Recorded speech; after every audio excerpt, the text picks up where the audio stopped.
Oke, baik. Assalamualaikum warahmatullahi wabarakatuh.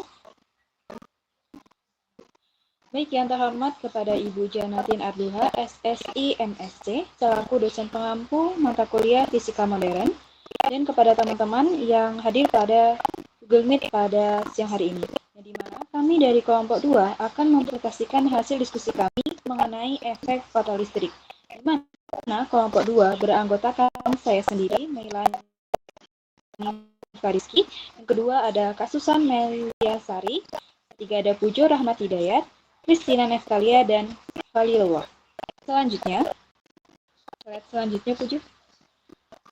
Di sini kita akan membahas mengenai apa itu efek fotolistrik. Sebelum kita menjelaskan mengenai pengertiannya, kita harus ketahui dulu sejarah dari efek fotolistrik, di mana penemu efek fotolistrik ini dikemukakan oleh Albert Einstein pada tahun 1905,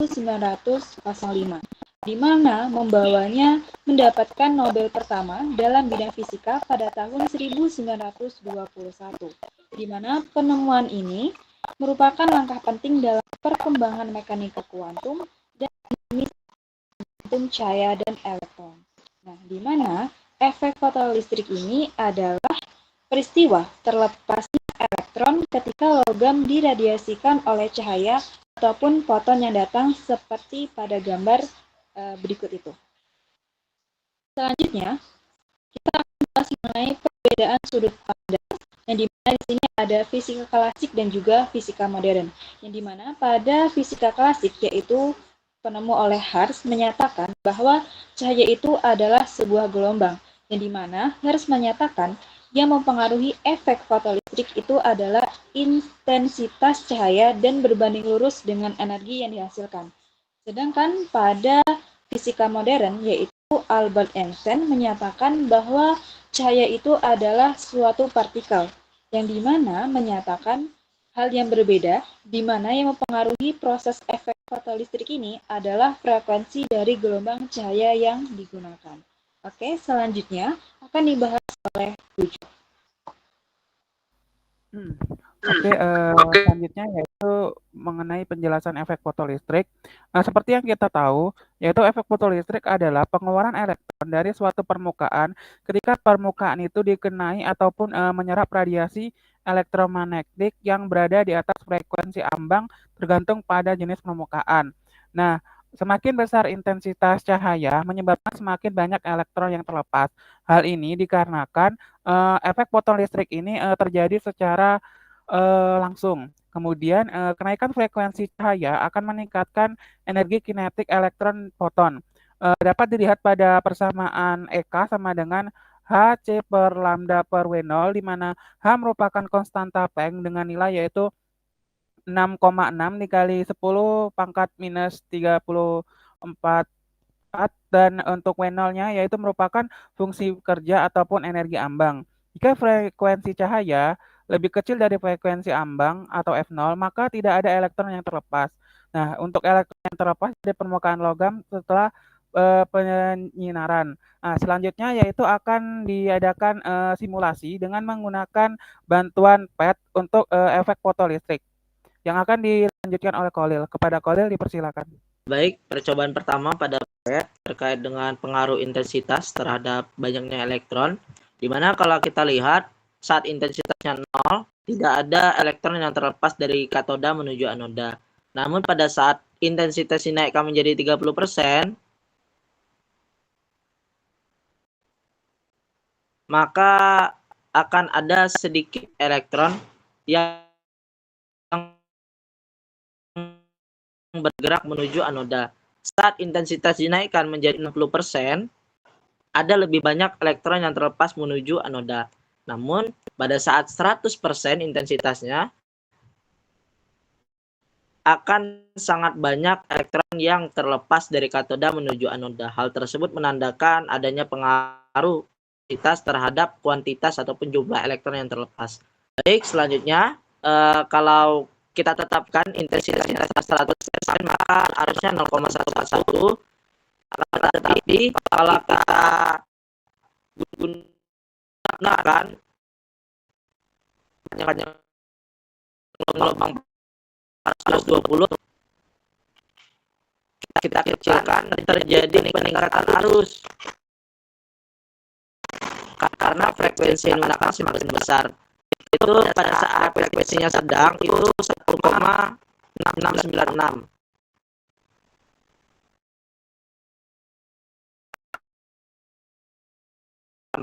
Maka arus yang dihasilkan juga akan semakin besar, yaitu 1,076. Itu membuktikan adanya pengaruh frekuensi terhadap muatan energi yang dikandung oleh elektron yang terlepas, yang termuat di dalam elektron. Selanjutnya percobaan dengan baterai, kita kembalikan normal panjang gelombangnya. Baik, pada saat baterai 0 volt, maka pergerakan elektron akan normal. Namun kalau kita tingkatkan menjadi 4 volt, maka akan terjadi pertambahan kecepatan pada elektronnya. Dan kalau kita 8 volt, pergerakan elektron tersebut akan terlihat semakin cepat dari katoda menuju anoda. Oke, dari hasil percobaan yang telah dilakukan oleh Holil, di mana tadi kami sudah meng-screenshot hasil percobaannya, di mana ada 3 percobaan. Yang pertama yaitu pengaruh intensitas terhadap elektron. Tadi ada percobaan intensitas dengan 0%, kemudian ada yang 30%, kemudian ada yang 60%, dan ada yang 100%. Di mana dari hasil percobaan, semakin tinggi intensitas yang diberikan elektron, yang keluar dari plat semakin banyak. Begitu juga dengan arus yang dihasilkan pada rangkaian, semakin besar, karena tumbukan terjadi secara langsung dan cepat, namun tidak berpengaruh terhadap energi tiap elektronnya. Kemudian yang kedua itu ada percobaan pengaruh frekuensi terhadap elektron. Ini ada frekuensi yang rendah, yaitu 645 nanometer, kemudian ada yang frekuensi sedang, dan ada yang frekuensi tinggi. Di mana dari hasil percobaan, semakin kecil panjang gelombang cahaya yang digunakan, maka frekuensinya akan semakin besar. Semakin besar frekuensi gelombang akan menghasilkan banyak elektron yang bergerak dari katoda menuju anoda, dengan tiap elektronnya memuat energi yang lebih besar.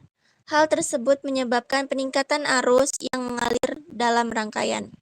Selanjutnya dijelaskan oleh Christina.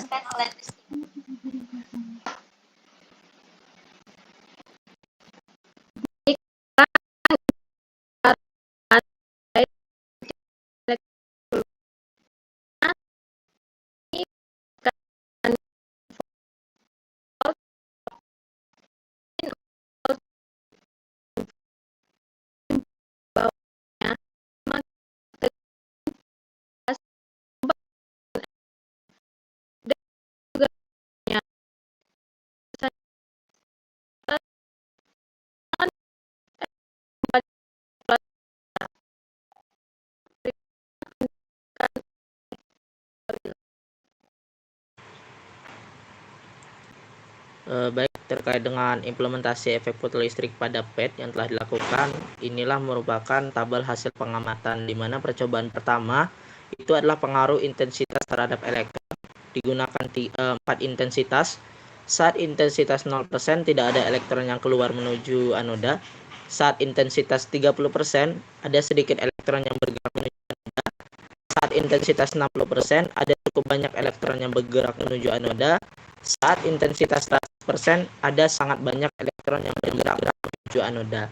Hal tersebut menandakan bahwa semakin tinggi intensitas yang diberikan elektron yang keluar dari plat logam semakin banyak. Begitu juga dengan arus yang dihasilkan pada rangkaian semakin besar karena tumbukan terjadi secara langsung dan cepat namun tidak berpengaruh terhadap energi tiap elektronnya. Hal itu menandakan adanya pengaruh intensitas cahaya terhadap kuantitas dari elektron yang keluar. Yang kedua itu percobaan pengaruh frekuensi terhadap elektron. Digunakan 3 besaran frekuensi, yaitu saat frekuensi rendah tidak ada elektron yang keluar menuju anoda dan arusnya juga tidak ada. Yang kedua, saat frekuensi sedang ada sedikit elektron yang bergerak menuju anoda dan timbul sedikit arus pada rangkaian.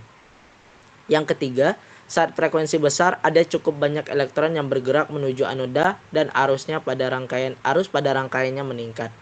Hal ini menandakan bahwa semakin kecil panjang gelombang cahaya yang digunakan, maka frekuensinya akan semakin besar. semakin besar frekuensi gelombang akan menghasilkan banyak elektron yang bergerak dari katoda menuju anoda dengan tiap elektronnya memuat energi yang lebih besar. Hal tersebut menyebabkan peningkatan arus yang mengalir dalam rangkaian. Pada percobaan ini didapati bahwa adanya pengaruh frekuensi terhadap energi yang dikandung atau energi yang terdapat dalam setiap elektron yang terlepas. Selanjutnya yaitu percobaan baterai terhadap elektron, di mana ada pengaruh tegangan pada baterai terhadap elektron, yaitu pada tegangan positif, yaitu saat tegangan pada baterai 0, elektron yang keluar bergerak dengan normal menuju anoda. Saat tegangan pada baterai sebesar 4 volt, elektron yang bergerak menuju anoda mengalami peningkatan kecepatan dari sebelumnya. Yang ketiga, saat tegangan pada baterai 8 volt, elektron bergerak dengan sangat cepat menuju anoda. Hal tersebut menandakan bahwa semakin tinggi tegangan pada baterai yang digunakan dalam rangkaian akan membuat pergerakan elektron menuju anoda lebih cepat. Hal tersebut dikarenakan energi kinetik elektron jauh lebih besar dari energi kinetik ambangnya, yang membuat pergerakan elektron menjadi lebih mulus, di mana energi kinetik sama dengan elektron voltnya. Sedangkan tegangan pada baterai terhadap elektron saat negatif, di mana saat baterainya 4 volt, gerak elektron menjadi lebih lambat dan tidak semua dapat mencapai anoda. Yang kedua itu saat tegangan pada baterai 8 volt, tidak ada elektron yang dapat bergerak menuju anoda, dan elektron yang sudah keluar dari anoda bergerak kembali memasuki permukaan katoda. Jadi hal tersebut menandakan bahwa semakin kecil tegangan pada baterai akan membuat energi kinetik ambang yang lebih besar dibandingkan energi kinetik elektron. Hal tersebut tentunya tidak mencukupi syarat terjadinya efek fotolistrik dan menyebabkan gerakan elektron melambat, bahkan menyebabkan elektron kembali bergerak memasuki katoda dan tidak dapat mencapai anoda.